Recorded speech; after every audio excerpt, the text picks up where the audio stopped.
এঁচোড় নাকি গাছপাঠা নাকি কাঁচা কাঁঠাল কি বলেন আপনারা? আমরা তো বলি কাঁচা কাঁঠাল। কাঁচা কাঁঠাল আমার খুব ফেভারিট ডিশের একটি। তো গরম আসতে না আসতেই খুব ক্রেভিংস হচ্ছিল, তারপর গিয়ে পেয়ে গেলাম, নিয়ে এসেছি। এই তো তারপর প্রসেসিং করছি। আপনারা তো দেখেই বুঝে নিয়েছেন। কেটে ধুয়ে নিচ্ছি, তারপরে পানি ঝরিয়ে পানিটা বলক তুলে তারপর এটাকে হলুদ লবণ দিয়ে ভাপিয়ে নিয়ে তারপর আবার কিন্তু পানিটা ঝরিয়ে নিয়েছি।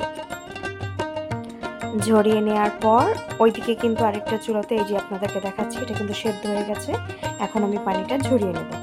তারপরে আরেকটা চুলাতে কিন্তু আমি অলরেডি গোশটা আলাদা করে কষিয়ে নিয়েছি। গোশটা যখন কষানো হয়ে গেছে, হাফ ডান সেদ্ধ হওয়ার পর এরপর এই এঁচড়ের সাথে অল্প একটু কিন্তু আমি আলু দিয়েছিলাম, এগুলো দিয়ে মিক্স করে ভালো করে অনেকটা সময় ধরে মিশিয়ে রান্না করে তারপরে আবার একটু তেলে তেজপাতা, গরম মশলা, ঘি ফোড়ন দিয়ে ভাজা ভাজা করে নামিয়ে নিলেই তৈরি হয়ে গেল আমাদের এঁচড়ের গোশ।